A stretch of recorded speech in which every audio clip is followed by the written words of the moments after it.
पवित्र पवित्र पवित्र सर्वशक्तिमान सेनाओं की हुआ एक बार फिर आपके पवित्र कदमों में आती है आज के सुंदर दिन में। खासकर आज आपका पवित्र बाइबल से पवित्र वचन, खासकर मत्ती, खासकर जो देखते हैं वहाँ पर जो खासकर 26 अध्याय का जब वहाँ पर देखते हैं 47 से लेकर जब आगे देखते हैं 56 तक, वहाँ प्रभु यीशु मसीह का पवित्र वचन इस बात को कहता है कि वहाँ पर ही उनका जो शिष्य था यहूदा इस्करियोती, और उसने ही धोखे से यीशु मसीह को पकड़वाया था।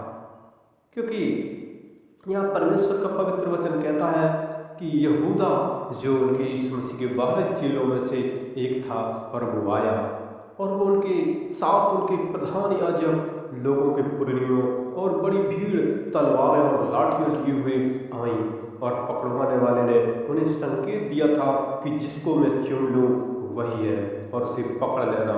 और तुरंत यीशु के पास आकर कहा, हे रब्बी नमस्कार, और उनको बहुत चूमा। यीशु ने उससे कहा, हे मित्र, जिस काम के लिए तू आया है उसे कर ले। तब उन्होंने पास आकर यीशु पर हाथ डाले और उसे पकड़ लिया। यीशु के साथियों में से एक जो था पतरस, उसने हाथ बढ़ाकर अपनी तलवार खींच ली और महायाजक की जो दास था उस पर चलाकर उसके कान को उड़ा दिया। और जो उस महायाजक का जो दास का जो नाम था मलखुस, यीशु ने उससे कहा, अपनी तलवार म्यान में रख ले, क्योंकि जो तलवार चलाते हैं वो तलवार से नष्ट किए जाएंगे। क्या तू नहीं जानता कि अपने पिता से मैं विनती कर सकता हूँ और वह स्वर्गदूतों की 12 पलटन से अधिक मेरे पास अभी उपस्थित कर देगा। यीशु मसीह बता रहे हैं, तो अपनी तलवार म्यान में रख ले, क्योंकि मेरे पास बहुत स्वर्गदूत है। परंतु पवित्र शास्त्र की ये बात है कि ऐसा ही होना अवश्य है, कैसे पूरी होगी। उस समय यीशु ने भीड़ से कहा, क्या तुम तलवार और लाठियां लेकर मुझे डाकू के समान पकड़ने के लिए निकले हो? मैं हर दिन मंदिर में बैठकर उपदेश दिया करता था और तुमने मुझे नहीं पकड़ा, परंतु यह सब इसलिए हुआ है कि भविष्यवक्ताओं के वचन पूरे हों। तब सब चीजें उन्हें छोड़कर भाग गई। क्योंकि देखते हैं परमेश्वर जो प्रभु यीशु मसीह सब जानते थे कि आगे क्या होने वाला है। जब आगे मरकुस 14 अध्याय में भी देखते हैं, वहाँ पर 43 से लेकर और आगे जब देखते हैं 52 तक, वहाँ पर भी प्रभु यीशु मसीह को उन्होंने जो पकड़ा था।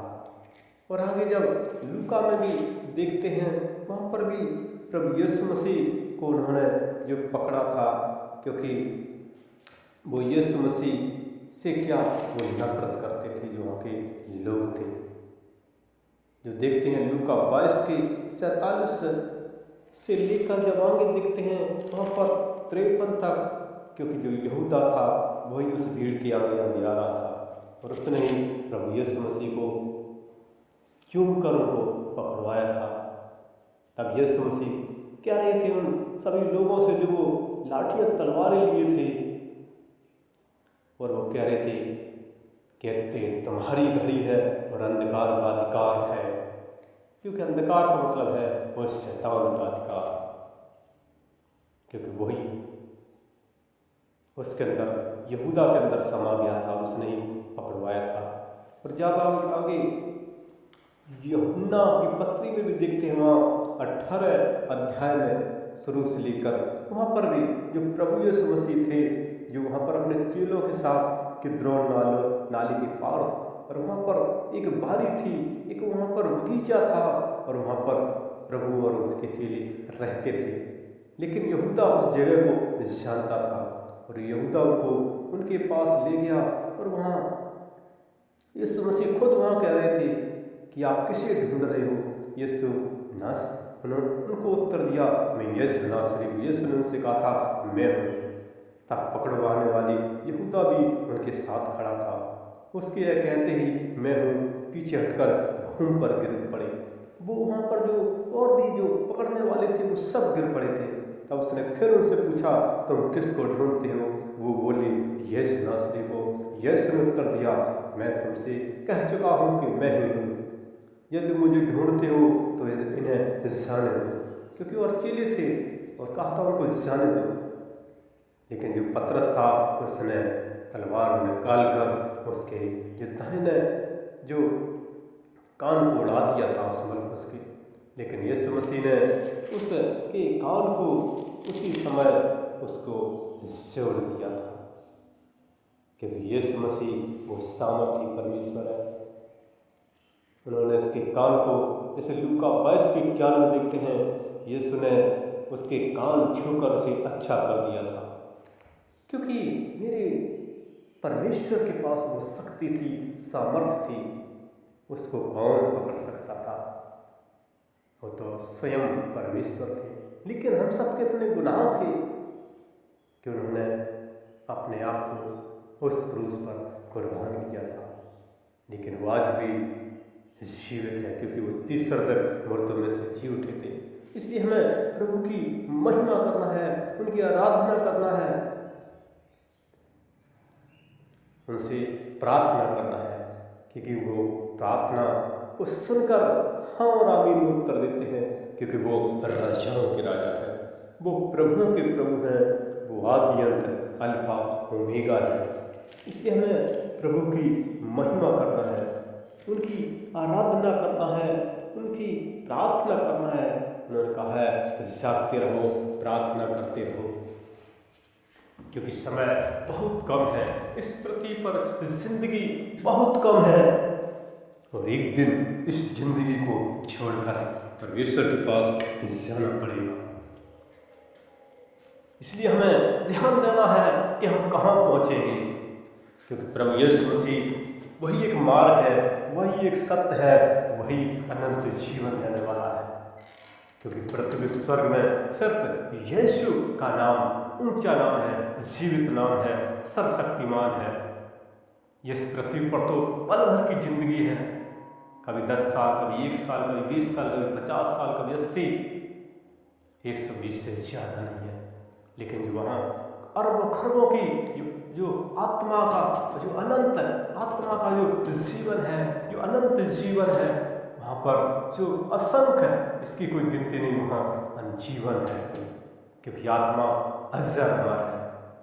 इसलिए उस परमेश्वर की सच्चाइयों पर चलो, नम्रता, दीनता, प्रेम करो, भलाई करो, प्रभु पर विश्वास करो, नम्रता, संयम, परमेश्वर यही देखता है। तो मेरे परमेश्वर के लोगों, प्रभु यही देखता है कि मेरे बच्चे मेरी आराधना करें, प्रार्थना करें और कुछ लेकर नहीं जाओगे। सबसे बड़ा धन है परमेश्वर की महिमा करना, उनकी आराधना करना, उनसे प्रार्थना करना, पवित्र बाइबल पढ़ना, पवित्र गीत गाना, उनकी सच्चाइयों पर चलना। उनका रास्ता बहुत सकरा है, उसमें कम ही लोग स्वर्ग पहुँचते हैं। उन्होंने कहा है जो अंत तक धीरज धरे रहेगा उसी का उद्धार होगा। जैसे प्रकाशित वाक्य बाइबल में दिया है 20:15 में कि जिस किसी का नाम जीवन की पुस्तक में लिखा हुआ ना मिला, वो आग की झील में झोंक दिया जाएगा, उस नरक में तड़पेगा। जैसे वो धनवान व्यक्ति, जब लूका 16 अध्याय दिखते हैं, उसमें जो धनवान तड़प रहा था,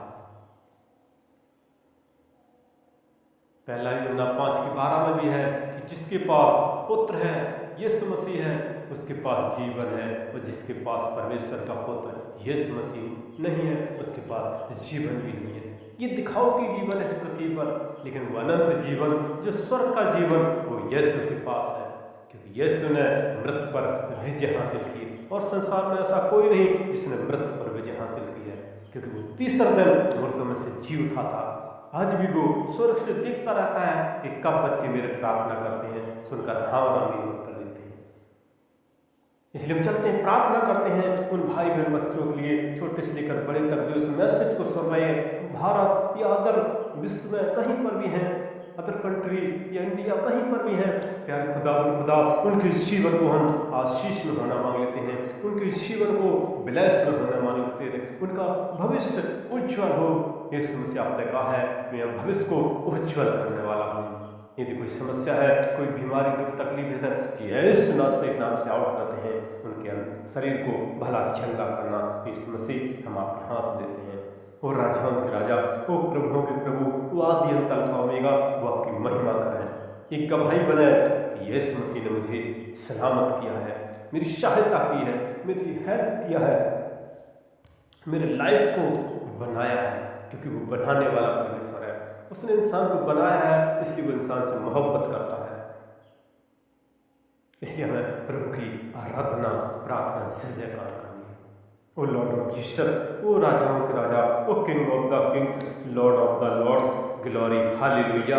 प्यारे परमेश्वर, आपने एक जन को संवारा, उनके जीवन को आशीष किया, उनके शरीर को स्वस्थ में बदल दिया। हम आपका धन्यवाद करते हैं, स्तुति, प्रशंसा, जय जयकार करते हैं। और ये मेरी छोटी सी विनती सुनी, धन्यवाद साथ ही प्रार्थना अपना उद्धार करता प्रभु यीशु मसीह के मीठे हमारा शक्तिशाली नाम कर मांगते हैं। आमीन, आमीन, आमीन। और हमारा अगला वीडियो देखने के लिए हमारे इस नए चैनल को आप लाइक और सब्सक्राइब जरूर करें, जरूर करें। धन्यवाद, धन्यवाद।